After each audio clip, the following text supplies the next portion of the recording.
Once we decided that was the angle of the design of the quest, the narrative then became, all right, what lesson can we teach here? And it was this sort of conflict between Atreus and his father of, I want to help people, we shouldn't help people, and that's just sort of a rich conflict to explore for the father-son dynamic. Hey, what's up, PlayStation Blogcasters? This is Aaron Kaufman. I'm the Senior Community Manager at Santa Monica Studio, and we are taking over the PlayStation Blogcast with a new limited miniseries called Worlds Collide. In this limited podcast series, we're bringing together different departments across our studio that collaborated together on a feature to evolve God of War. Now, if you watched our full-length documentary, Raising Kratos, you got a glimpse into our journey reinventing our franchise. On this episode of Worlds Collide, we're going to dig in deep into one of the key critical pillars of God of War, the side quest system. This system truly helped evolve the game. You might remember in past God of War games, with Kratos in the Greek era, we had you on a roller coaster ride going from point A to point B, and now, in our new Norse mythology, we wanted to create a world that let you explore it in a way that you never imagined that could be your own journey. And on that journey, there were many side quests that you could take on at any point in time. The developers who helped put that together across a narrative, level, and system did it in a truly unique fashion. So we really hope you enjoy this episode and learn about the process that helped bring the side quest system to God of War. Enjoy the show. Fellas, why don't we go around the horn here and introduce yourselves? I'm Anthony DiMento. I'm a senior systems designer, and I worked on the quests in terms of like structure and worked with Luis Sanchez here on pacing for those as well. I'm Adam Dolin. I'm a narrative designer here, and I did all of the writing for these quests. My name's Luis Sanchez. I'm the lead level designer, and I oversaw all of the exploration side content in the entire game and worked very closely with these two talented gentlemen. You guys are so nice to each other. Introducing each other, too. when we're recording, yes. I think we liked working with each No, other. that's a joke. We had a meeting yesterday, and we work well together. It's a good team. So I think, we're here to talk about God of War, but I think it's always fun to kind of get to know each other just a little bit, and for the world out there, maybe we just kind of share a little about, our passion for games, what we're all playing right now. So, Luis, why don't we kick off with you? What do you got in your PlayStation or your mobile or right now? Your Switch or Xbox or whatever? Mobile, I'm always playing Star Wars Galaxy of Heroes. I'm in love with collecting, min-maxing, and Star Wars franchise in general. So I'm always playing that. But in my PlayStation right now, I've got Control, and I'm really liking it. I like the vibe of it. The feeling is kind of unique, and there's nothing like it right now anywhere else. So I'm glad Remedy came with that game. Yeah, they're getting a lot of praise for that game. Yep. Definitely got to get that one going. I'm playing way too many things. I'm also playing Control. It's great. I got back into Hollow Knight on the Switch, so that's kind of eating all of my time. And then I'm very excited for Link's Awakening and Untitled Goose Game. Both look very good. Otherwise known as the Unfinished Swan. Otherwise known as Untitled Goose. To round it out, I finished Control. You guys need to step your games up. So I'm on Judgment right now, the spiritual successor to the Yakuza franchise. And I'll also be playing Link's Awakening probably this weekend. So to the world out there, we are all very inspired by all the different games that inspire us for what we create here. Awesome, guys. Well, let's jump into this a little bit. I think, for those that are listening in right now, there's, probably across the board, the audience listening in right now from game developers who are, new to the industry, veterans, people that aren't game developers at all. I think something that would be super helpful, Anthony and Luis, maybe you guys can explain a little bit about the difference between your roles as system designer and level designer contributing to exploration. Yeah, usually to explain it, like if I'm talking to my family who have no idea what I do, and I'm like, I'm a systems designer, I usually make the analogy of like, if we were creating a board game, a level designer would kind of create the board, and the systems designer would make the rules. So from our game, for God of War, I was more concerned with the quests themselves, making sure we had like a varied amount of activities, working with Adam to kind of define character motivations and why we're going to participate in some of the activities we're going to do, working with Luis to kind of figure out where these spaces were in the world, where we were going to pace them out, and how quests could serve them. In that, like, if we have this space well off the beaten path, do we need something to drive the player there? Or do we want them to just kind of discover it naturally? And I don't think there's a right or wrong answer in that. It's just kind of how we want to structure each one of these individually. And then from that kind of high-level idea concept phase, once we know exactly what we're going to do and we've gone through the pitch process and we have sign-off from director level, I would actually go in there and script those events, worked with engineering to kind of design the quest system, build all the messaging, build all the hooks, and kind of make it all work, and then own it until the end of the project and polish it and make sure it's bug-free and enjoyable for all. Yeah, my analogy for level design when I'm talking to families, think of me as like the architect and the construction crew. So we lay out the blueprints, we kind of plan it all out on paper.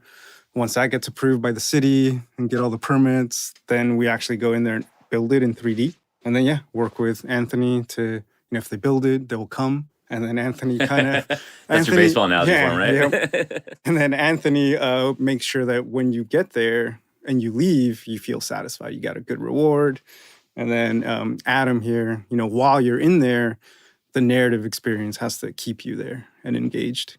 And Adam, when Luis is designing, the gray mesh for the levels, and Anthony here is designing the system and how the player is going to have different encounters, where does your role intersect with narrative in terms of the scope, the length, I come around this corner and suddenly I'm going to interact with a character and there's going to be a bit of story. How do you kind of weave in and out between these guys? I mean, ideally, when you're thinking of a quest, you come up with the story first, and then you write sort of a satisfying center and then a satisfying ending, and then the level sort of builds around that. But that's not how a lot of game development works. A lot of times, the systems and the level designers need to craft a good experience for the player, and then you sort of have to figure out how the story can fit that. And then sometimes we hit upon the perfect, I think the best example is the unfinished business quest with the 4 spirits, where we had this big open, the caldera, the big open lake, and we needed a way to get the player to go explore it. So you had a spirit who was there's a bunch of spirits around, go collect them. And then the story of that is we shouldn't help spirits. And this happy accident of the lesson here is we should help others. And that wasn't a very good answer to your question. I apologize. But, no, it's okay. We're actually going off into a better topic. So that's the point of this. Yeah, I think that quest is probably the most indicative of how the three of us would work together. Where we looked at playtest feedback and we realized that at that first exploration moment of the game, we needed something to drive players around Caldera Lake. Yeah, so that quest was actually a very late quest. It was the last It quest. was the last quest that we Super made. late. We snuck First it in. one the players see, last one But we it's implement. the most important. Yes. Yeah. So Anthony was saying that, playtesting, we saw that we needed to show people, hey, this is a different God of War. The style of this is different. There's something new. There's more to the world to explore. It's not on rails. It's not a linear path. There's side quests. So this quest was very important to kind of give the tour of the Caldera to the player and say, there's more to this world than just the critical path. And then coming back around, once we decided that was the angle of the design of the quest, the narrative then became, all right, what lesson can we teach here? And it was this sort of conflict between Atreus and his father of, I want to help people, we shouldn't help people, and that's just sort of a rich conflict to explore for the father-son dynamic. Right. And then I can come in from a system side and kind of throw some complexity in there where I'll work with Adam and say, well, we have a desire that the player, there's 4 islands. We have a desire that the players can do these in any order, right? So that changes the way he has to write these things. If there was kind of a linear path to him, the way the story would unfold would be completely different. But for us, it didn't matter which spirit you found first. The story was going to kind of play out in sequence. So a lot of times Adam will have ideas and I'm kind of a linchpin between the two of these departments where I can say, hey, we can do this or we can't do this, or make a suggestion of hey, we have these assets. These are the things that I can script in the time that we have. Let's maybe try to do it this way or that way. From the design side, I kind of had a couple of key things that I never wanted to happen. So one was no fetch quest. Yeah. I don't want a fetch quest. And then the other one was, as much as possible, let's let people choose what to do in what order.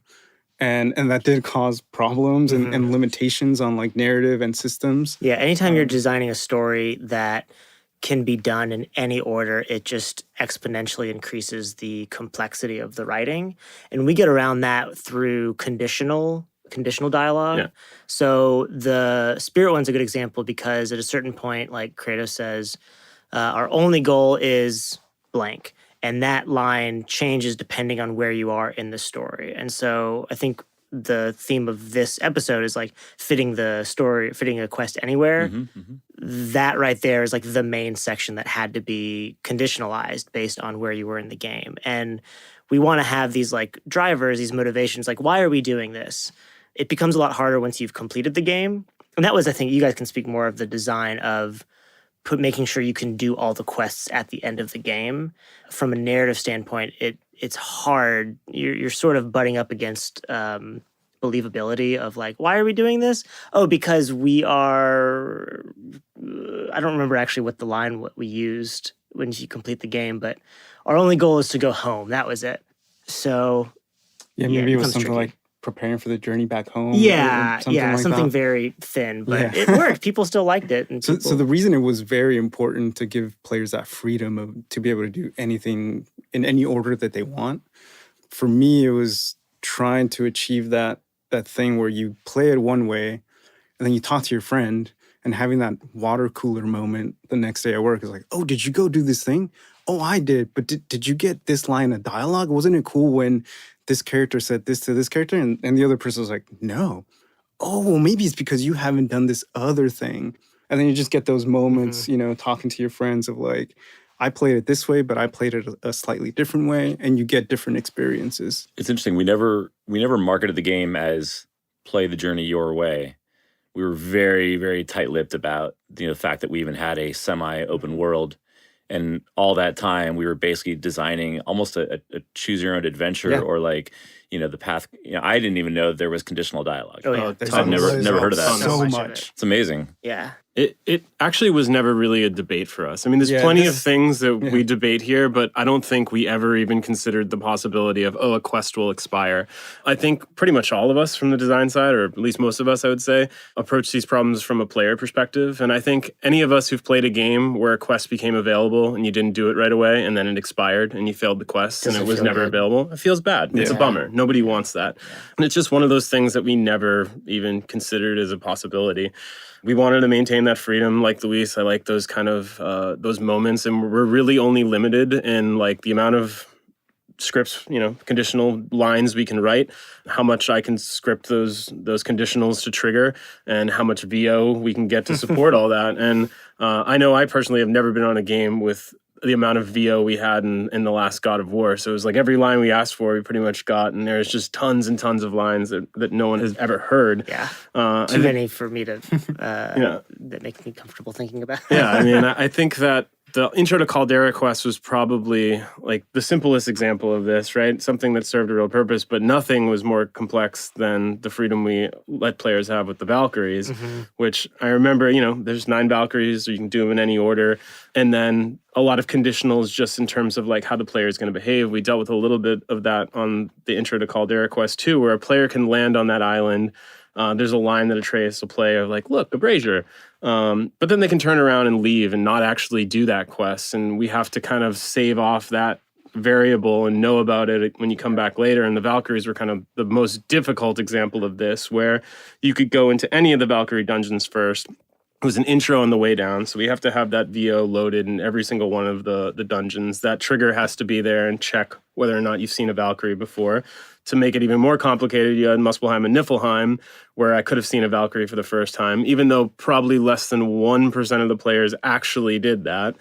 We still had to account for it, and you could actually kill a Valkyrie in Muspelheim or Niflheim before you killed any of those. And I remember the first time we came in talking about this, Adam came in with this like crazy mad scientist flowchart of like, here are all the things that we're going to need to account for this quest. I'm still very proud of that flowchart. How many Excel tabs was it? What's that? How many Excel tabs was it? No, it was just one giant like Google what's it called? Google Shape thing. I remember you locked yourself in a meeting room and on a whiteboard, you like sketched this all out. And Actually, it was that was very mad scientist. Yeah, that was it was. HTTK. Oh, yeah. Of the keys, of the different keys that we had to. We could talk about that one. I feel like we're going deep into the woods, but Go briefly, deep into the woods.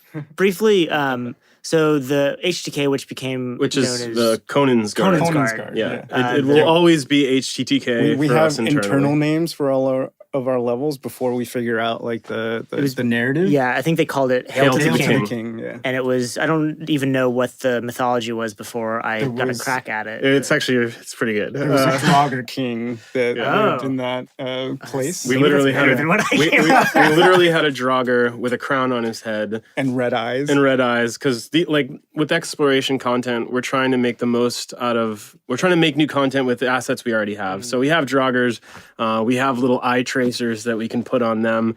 So that was first pass. Raf Persetti gave us like a little crown to put on this little Draugr, and it was supposed to be about a bandit king, and we built this whole level to make it look like a bandit king type of area. We reviewed it, we built it, we put it in front of Corey, and then one day Corey comes in and he's like, this level's looking great, I love it. Just don't do something stupid like a fucking bandit king or something. Just no bandit king. So we're all just like, what? It's the whole... So then what happened? Oh, man. So then I came aboard. That's similar to, we should go to Viking Funeral too. Right. We have another level called Viking Funeral. Something similar Viether Guard, right? Yeah, Vathar Guard. Yeah. Something similar happened with Corey too, where like we've been working on this level, Vathar Guard, and the initial pitch was like, oh, we're gonna do a Viking funeral here. This is kind of like the first Viking funeral ever. And the idea for that level was that there was a boat and the king of that area died, and it'd be a ghost, and he would say, hey, like, I got killed wrongly. Like, can you bring my body's here, but can you bring all the rest of my belongings to this boat? And so you go out, get all his belongings, do it on the boat, kick the boat off, fire an arrow, and then do the traditional Viking funeral. And whole cinematic planned, everything. Yeah, we had a cinematic plan. We had this whole thing planned out. And months and months of working. Corey reviews these. Everything's great. Everything's great. Awesome. Awesome. And then near the end, he's like, but we're never going to do a Viking funeral, right? That's just silly. That's ridiculous. Because we're pre-Viking. No, but we're pre-Viking. And then he said, because Faye's funeral in the beginning, that's our Viking funeral. Yeah, that's we define it in our mythology. So we're never going to do that other Viking funeral from. So if I understood this, you get months. We'll just leave it generically, months. And then Corey comes in. All respect. No, he's seen it all along the way. He's seen it all. He's like, awesome. And then he's like, wait a second. And then you guys have to basically revamp it. I mean, we didn't throw away any like physical work, right? Yeah, but like the conversations we had about this cinematic of the whole quest was kind of planned out. We're going to go through this level. We're going to get all this stuff. We're going to get 3 things. We're going to bring them out. We're going to put them on the boat. We're going to shove the boat off. Atreus is going to fire this arrow. Like, it was all planned. Oh, that's why that dock is out so far. Yeah, exactly. Yeah, so that's why there's a boat there too. Yeah. Okay. And then just no Viking funerals. Whatever you do, no Viking funerals. That's funny. But back to Hail to the King, HTTK. Like, that was, I think, one of the first major exploration levels you guys worked on. It is the first exploration level. And it was kind of like the proof of concept. It was. And it's enormous and it's beautifully designed, but it's designed, I think, different than a lot of the other spaces where there's like 2 pathways. At the end of each pathway, there's a key. And when you get both keys, the main castle opens up. And it became very clear that players could really screw up any sort of narrative we had planned by grabbing a key. Maybe they don't put the key in the pedestal and they just leave, or maybe they grab both keys and then leave. It was actually, the problem was much more complicated than that, but actually fits into the theme of this podcast really well. Hail to the King was the culmination of the Brock and Sindri quests, is what it ended up being. But we were trying to preserve that freedom of do things in any order. So initially, Hail to the King was just always open. I could walk in there anytime. I could do the whole exterior of the level, but without the Brock and Sindri quest, I couldn't actually complete it. So the kind of inelegant solution we had at the time was that there were the 2 keys, but the stone pedestal required 3 keys. And that Brock or Sindri, whenever you started their final quest, they would give you the 3rd key. and that would kind of open up the interior, and then I would be able to complete the quest. When we initially kind of went through this script, Adam had wrote a great script, but didn't include a line of like, hey, Right. the third key isn't here. Right. So what we were seeing in playtests where players were going in, they were going there early, they were finding the 2 keys, they were putting them in the pedestal, and they were like, where's the third key? And they'd run around HGTK for like the better part of an hour looking for the third key. They'd get frustrated, they'd leave, and they'd give us really bad scores on the content. So I went in and I just added the line myself in subtitle text. We don't really get a whole lot of temp VO here very early, whether it's Robo or whatever. It's just we usually roll with subtitles for a while. So I had put in my own subtitles within our systems and things that didn't pick it up. So the line never got recorded. So pretty late, and it was either late in alpha or It was early like in beta. 2 days before script lock. Yeah, I mean, it text was lock. it was late. We realized this line wasn't here, and it just wasn't going to work. I mean, we couldn't do it. So I think Luis is the one who kind of came up with the solution. It was, I think, me, you, and Mark Wynn and our producer kind of sitting around the desk, be like, what can we do in like one day that has zero art impact? Because we're going to have to block off this level now. We're not going to be able to let you in until you actually start the quest. Yeah, so that third key, we ended up moving closer to the load hall that leads up to this level. And then that we basically gate you much further, much earlier than we need to. So we didn't let you go into the level without having that final third key. Yeah. And then players wouldn't, lose hours. Like Literally trying to threw find a door yeah. up. Yep. We had a giant door we were using somewhere else. We pulled in John Polomarchuk, who is the lead environment artist for exploration. We were like, dude, we need a door. So we took this door from somewhere else. I don't remember where it was. And like within the hour, John P. put it on screen and was like, here's the door. And we're like, this looks great. This looks like it was supposed to be here. It looks like it was always supposed to be here. So production had, we still had to go through the processes of production, had to vet this. We had to run it through art, make sure there was no additional art impact. Thankfully, that little stone pedestal is modular enough where we could just stick a new stone pedestal outside of the new door. So we lost the freedom that we had initially wanted with HGTK of letting you go there early. But I think in retrospect, it's actually a better gameplay experience.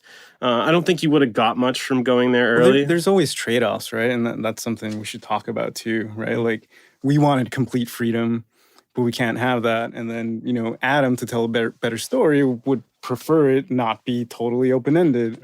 So with this one, I think because it was gated, we got a better culmination to the whole Hold Your Brothers quest. So that was a trade-off, and that's fine. Right.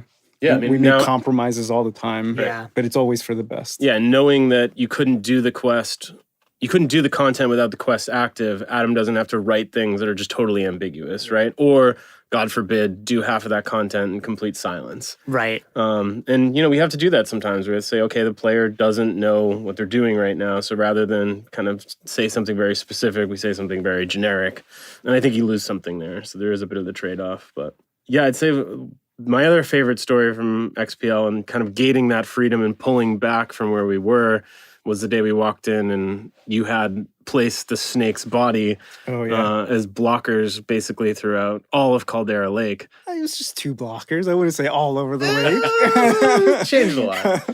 Yeah, I think production lost their minds a little bit. Coming and seeing that in a director's review without knowing it was coming. Where did that come from? Is that when the lake lowers and then the body of the snake is around the lake? I mean, how did you... Yeah, so it's the first time the water lowers. And, I mean, that lake is ginormous. It's big. And so we had that problem where we gave players freedom to go everywhere, but some of that content wasn't available until the second water drop. So people would go out there, spend their time boating over there, and not really have any meaningful things to do or complete. And so then they would, view it as a waste of time and give us bad scores during play testing. So I just sat there and I was like, how do I fix this? I was like, well, I have to block that whole area. But this late in the game, how am I going to do that with, little impact to other departments? And I was like, well, we have this giant snake. And it just moved all over the place to displace this water. I could just put pieces of the snake and block areas that I don't want you to go to yet. and it worked. And it was cheap, and Art loved it. We loved it because it improved our scores. I didn't even notice. Like, it just seemed natural to me playing the game. No, it's one of those moments that is rare in game development where it's like, yes, like, it's perfect. Yeah, it was perfect. And if it was the mythology, it also reinforced the mythology, because now when you try to build out there, you can actually get close to one of the snake pieces and kind of appreciate that art. So it was a win-win all around. And I do think, remembering writing lines of like, if you go closer to the body, he's like, oh, the snake's body's all the way over here. So like, that's just nice, like narrative reinforcing, like the snap decisions. World building. Yeah. But I think like we had a lot of really happy accidents like this. We kind of got really lucky in a lot of ways because like I would disagree with that. Okay. Obviously we were like, kind of inventing as we went because we haven't done this before. It's new to the franchise. But I mean, there's problems that we face, but we sit down and we think about it, and a lot of problem solving. We had a good plan. We had a good plan. Yeah. I mean, I know you and I sat in rooms for hours just looking at timeline and pacing and figuring out the plan, because a lot of it wasn't always just like get it on screen first. It was like have the plan, and then when we get it in there, we get, one, maybe two shots at it. That was something I found really interesting, was with the Witch's Bone quest of, I think originally it was Water Drop 2. It was originally Water Drop 1, and then it moved to Water Drop 2. And then it moved to 2. Right. And it was originally 5 bones, and then... Too many bones. And it was too many bones. Yep. But like, I had written like a story that I felt was like really well paced, and I thought it was at the right time because it was potentially before you go to Alfheim. And then when it was not shoved, that's a strong word. When it was placed gently into Water Drop 2. After lots of careful planning. And condensed into 3 bones, I think it made that quest just a lot tighter because it came at the right time in the critical path, assuming players did it as soon as the water dropped. And cutting it down to 3 bones made the story a little tighter. And just the amount of shifting that you did with the side quests and when they would become available made my job difficult, but made the content a lot better. Yeah, I think my philosophy was always, with exploration in general, was we have to be quick, we have to be agile, and we have to be able to like tune and change things like on a dime, like turn on a dime. Which is hard when you have a story that you're very attached to. And you have 2 extra beats of a story that now are suddenly gone. But I think we were able to salvage a lot of that with like the boat banter in between the bones. Mm-hmm. Yeah, we play tested the game a lot, and having that feedback from players and looking at data and looking at scores and seeing the telemetry of when they explored, how much they explored, and then that's what drove all of the changes. Yeah. I think there were enough comments of like, these are too many bones. Was like, okay, well then we should probably lower them. So when you remove some of the bones, you go from 7 to 5? 5 to 3. 5 to 3, excuse me. Just walk me through the workflow of how that kind of touches all of you guys at the same time. I think we have a play test. Play test data comes back, says there's too many bones. Luis says, hey, Adam, there's too many bones. We're going from 5 to 3. I think there was like a slightly contentious email chain. Yeah. But then we all talk about it, and I get convinced, and then I look at the script and see, okay, like this beat is not the most important beat. Maybe this can become boat banter.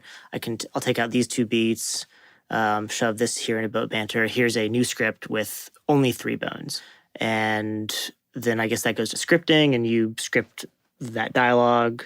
Yeah, basically, I think we just dropped one of the other hands and one of the other feet and and called it a day. Yeah. I think Adam had some like creepy lines where the guy was like, "Oh, Goldvig's feet," and I was like, "This is all right. We can lose this." But I mean, it wasn't a ton of extra work for me. I think I was probably looking at it of just like I think the choice to move it from Water Drop 1 to 2 was maybe, I don't know, impacted me a little bit more. Because then I just have to move, like, the pickups, I have to move the quest giver, I have to make sure that they're positioned in the right way, especially because that one had a little bit extra of, we had that moment where I turn the quest in, the quest giver goes away, the bones kind of animate up. You had to do all that yourself. Yeah, we had to. Yeah, my first pass animation of those bones kind of coming in were like just me doing an animation in Maya, and anatomy is not my strong suit, so I think I had like a clavicle backwards or something, and it looked really, really bad to the point where, like one of the animators was like, dude, like, just let one of my guys fix this. This looks awful. But like, again, with exploration, we had to be scrappy with some of these things. Like if I didn't go in and put in my own animation, like nobody would have seen it. And then they would have been like, this looks terrible. Let me make this look good. And even little things too. Like we just started with like normal bones, right? And then Raph sees that and he's like, well, why are they normal bones? You said she was burnt. Let me get you a texture swap and make these bones look like they were burnt, right? And have some scorch marks on them and stuff. And all those little details kind of start to add up to make this thing a lot better. I will say, like, these two guys in particular, but the whole studio made my job much, much easier and really made the work I did look good, way better than anything I could have done without them. But yeah, I think you're on to something good when that stuff starts to happen, right? Where people see the work and they're like, hey, let me add in my little piece here. Let me add something here. We talk about that all the time, whether it's quest pitches or the implementation themselves. You have a good idea when you can see the excitement in the other people in the room and they start, well, what about this? Well, oh, yeah, that's cool. Well, what if we did this too? Or what if we added this? And yeah, I think the narrative is always better served when level and systems help make it stronger.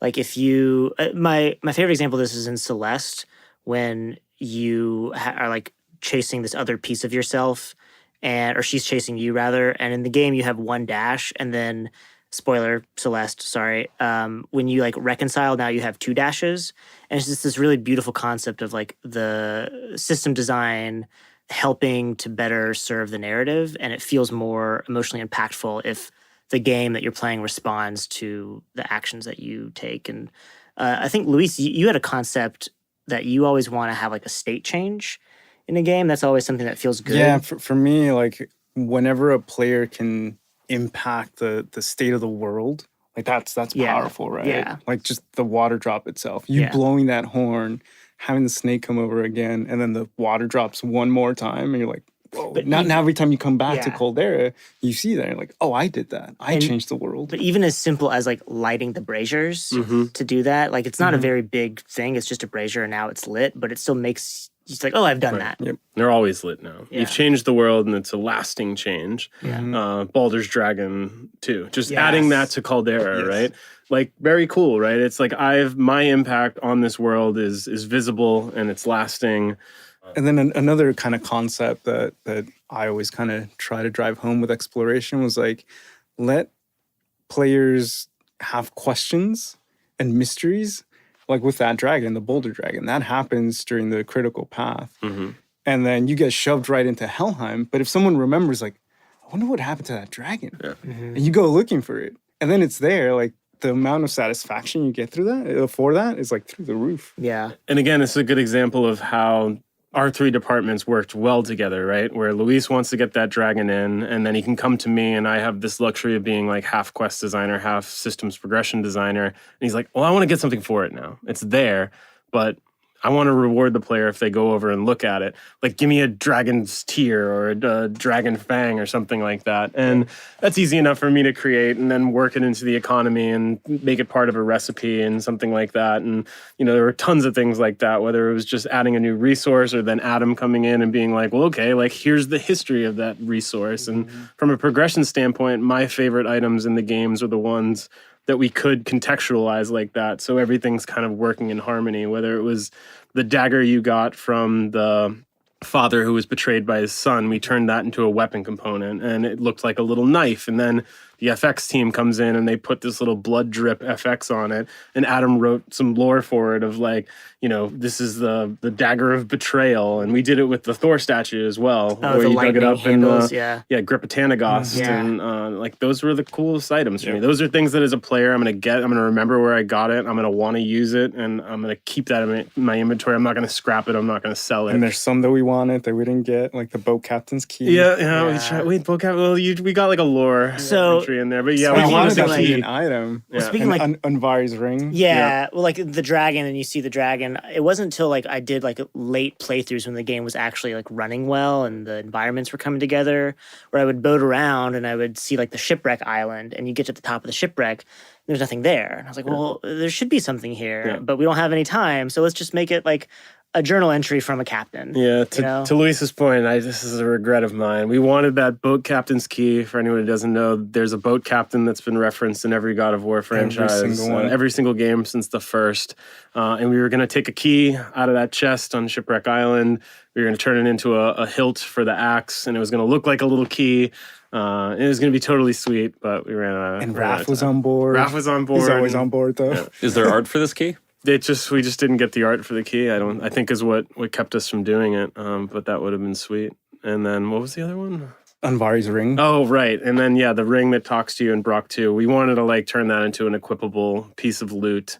Can't even do enchantment though, right? No, we didn't do anything with it. We wanted to. Yeah, but we just wanted to. ran out of time. Like, I had dreams of, like, turning that into a talisman that, like, just would talk to you throughout the game if you kept it equipped. And And Corey was on board with that too, He if I was, yeah. remember. He Yeah, was. just a time thing. Yeah. Just a time thing. He wanted a whole bunch of extra dialogue. right. Because the kid can hear what the ring is saying. Right, and then right. the kid would just be talking to himself. And Right. Chris would be like, what are you doing, boy? Shut this ring up. Yeah, Yeah, like a more lightweight implementation of that is like a treasure hunter type of item, like something that like buzzes when I'm close to a hidden artifact or a chest or something like that's that. a great idea. I just ran out of time. When you guys Maybe someday. we should merchandise a talking ring. We should. Oh yeah. I'd buy it. Yeah. If we think a little bit broader, this is kind of the nucleus of exploration in this room here. But when you guys are even just at the inception of designing a quest, what's kind of the workflow from, concept to scope to approval to, hey, Luis, you're walking over to Anthony, like, can you put a dragon in there? Like, how does that work, with the rest of the team where you guys get kind of the green light to do it? I think like Anthony's been saying all along with exploration, we have to be a little bit more scrappy and kind of think about how do we build things smarter and faster and reusing a lot of things that we already have that we know we're going to get for the main story. So like dragons, we knew we were going to have dragons. And for that, in that level that we saw, it was the Viking funeral one where we weren't going to get the Viking funeral. And I just looked at the existing layout. And the intro to that level is a very narrow staircase leading up. And I said, this is perfect for gameplay right here. This is the only thing that's missing here. Like, what if we make this a little bit more dangerous? Like you're avoiding some kind of hazard. And I was like, what if we put a dragon at the top and it's breathing fire down this narrow staircase? And then we build out cubby holes and then you're dodging that and you just have to time it going up the hill. And everyone was like, yeah, that sounds cool. And then I just do the legwork. I go talk to the animators. Like, can we reuse this dragon and put him over here? We have the attack of the fire. Can we reuse that? And they're like, yeah, that'd be easy. So it's just about being smart, talking to other departments, collaborating, getting people excited. That's half the battle right there. And that's how that dragon came to be. And they were like, all right, let's get 2 more. Yeah, you do it once, do it 2 more times. Yeah. And let's make a quest out of it. Yeah, that one, the way it came together in particular is pretty awesome. That's It one of my added a whole proudest lot. moments. Yeah. Yeah, that one worked out really nicely. That's the level that's in our TV spot at the Yeah. end. Mm-hmm. And originally the TV commercial, I was part of that. Instead of Kratos fighting against Draugrs at the end there, and then you see the dragon flying out in the Right. distance, it was going to be in reverse. You were going to have Kratos going up like he is in the game to fight the dragon. I remember seeing that storyboarded, talking about it. So it's an amazing moment. Yeah, and once that's in, we just continue to iterate. Then it was like, well, how do we release the dragons? And Yeah. we go through multiple discussions and iterations on those. And VizDev makes this little totem, and somebody creates the ethereal chains that bind them. And then I remember super late, there was no kind of camera shot. Like I think we added the middle interact, right? So that you break the 3 locks and then you go and interact with something in the end. So that he just doesn't fly off with you not ever seeing it. Mm-hmm. And then we found people were still not seeing it. So I had to go up and talk to our camera design lead, Errol, and be like, hey, I need people to see this moment. And him and Renee went in and were like, okay, let's frame this properly, right? And how long are we going to hold the player in place? And what are you going to see? And then when does the Quest UI pop? And like I've been saying, then all those little details from all these different people who had a hand in it kind of come together and make something really cool. So, yeah, I mean, that collaboration is key. And, whether it's starting from like a really simple place of a 2-sentence pitch of like, here's what we think would make an interesting quest, to going all the way to something as crazy as 3 dragons and 3 dragons that you don't fight, you free them. Yeah, I mean, there's just tons of people who had their hands in all of this, and everybody just really cared about the work and put everything, they had into it, and turned out pretty okay. How did you guys, again, going a little bit higher level, but the whole conceit of the game is Kratos and his son on this incredible journey together to spread the mother's ashes, and it's all about their bond and their relationship together. When you guys are concepting the side quests, or the exploration quests, I should say, what's the flow of approval where, it's like it's given the green light, it's like this feels like it belongs, it's connected to the narrative? And I know there's varying degrees of that. There's what you, Anthony, call the A, B, and C, and even the D quests. Like, how do you guys come up with those? How do you gauge if they belong or not? So at a high level, for me, any content that we had to support the 3 main game pillars. So any piece of exploration you find either directly has something to do with combat, the narrative, or just pure exploration, curiosity, and rewarding that curiosity. So high level, that's kind of where we start everything.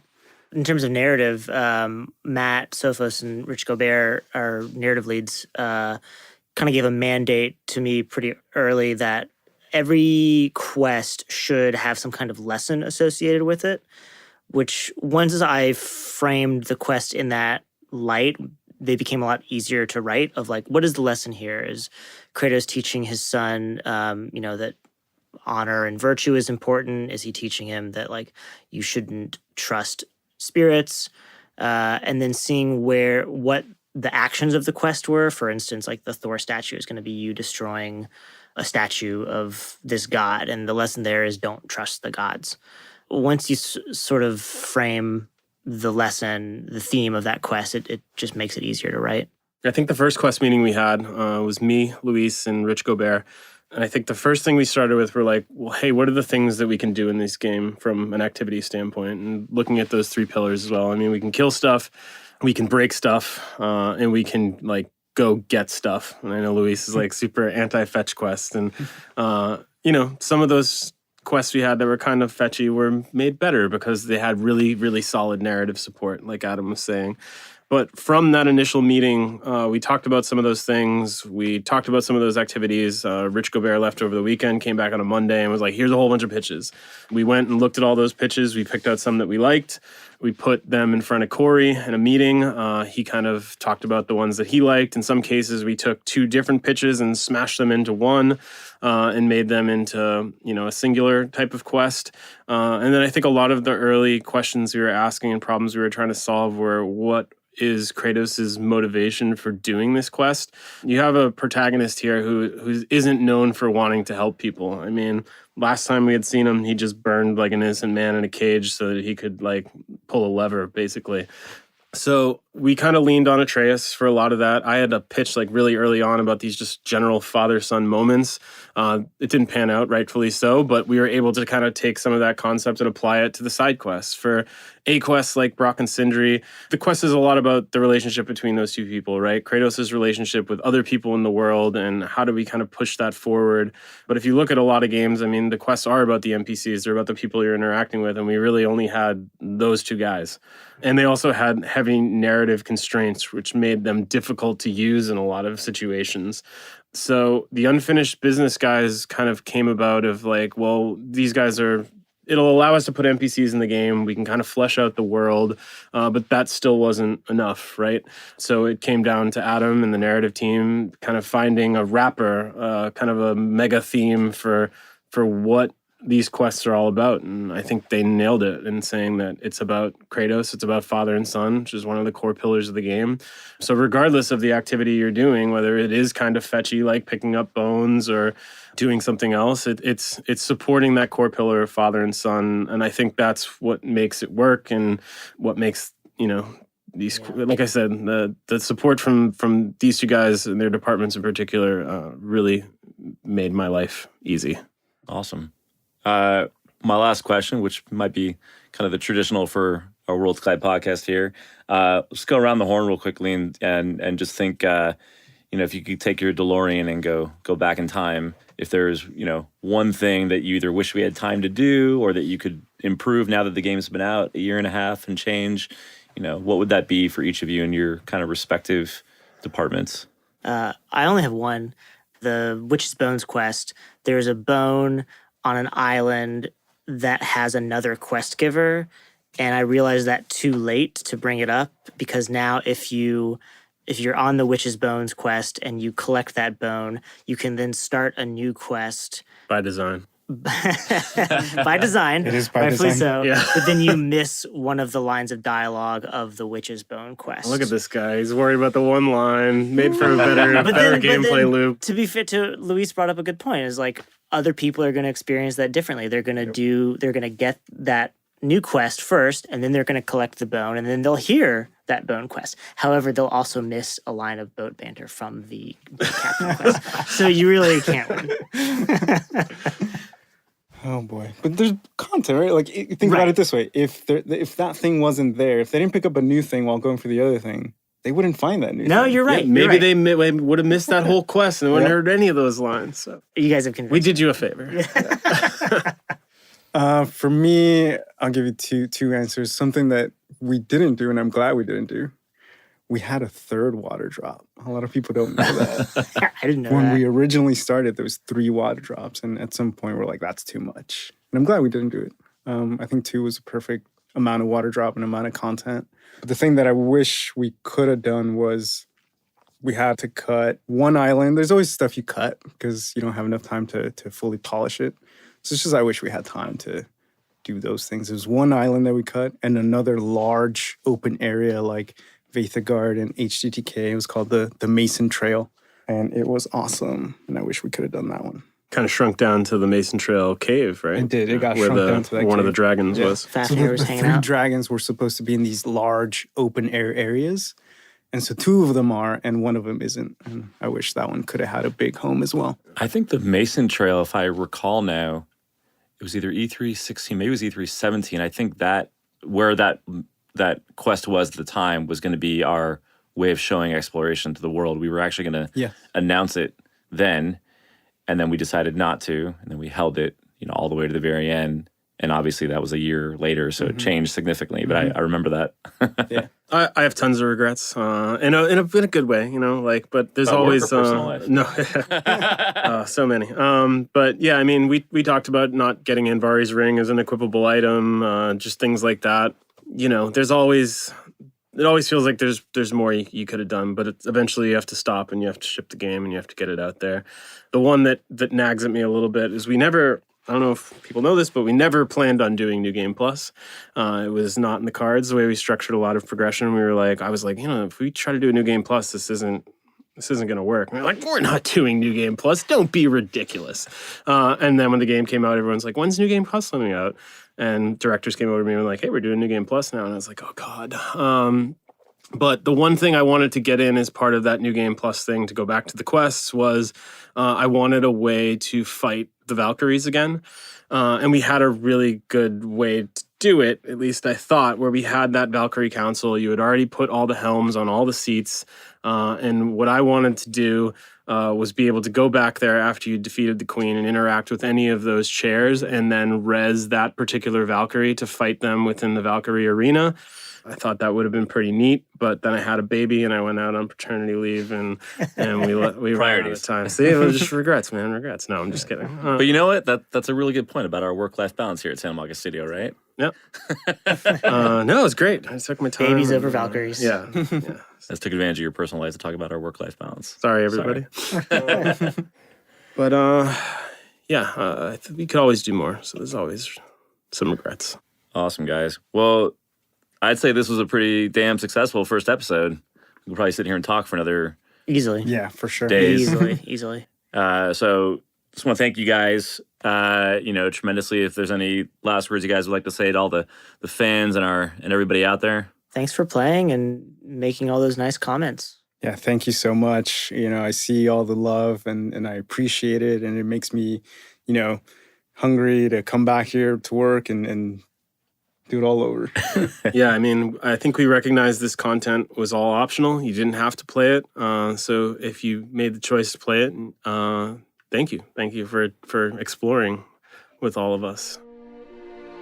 If you're interested in working here at Santa Monica Studio, we are actively hiring for our next project. You can learn about our studio and more about all of our open roles on our official site at sms.playstation.com. And if you're one of the many fans out there that wants to engage with us, you can follow us on Twitter at Sony Santa Monica or on Facebook, LinkedIn, or Instagram at Santa Monica Studio. If you enjoyed this episode of Worlds Collide, please hit that subscribe button wherever you might be listening to this podcast. From everybody here at Santa Monica Studio, thanks for listening. Hey folks, this is Sid Schumann from PlayStation Blogcast. We hope you enjoyed this special episode of the show, which gave an inside look at Santa Monica Studio, creators of God of War. We'll see you next week with a normal edition of PlayStation Blogcast.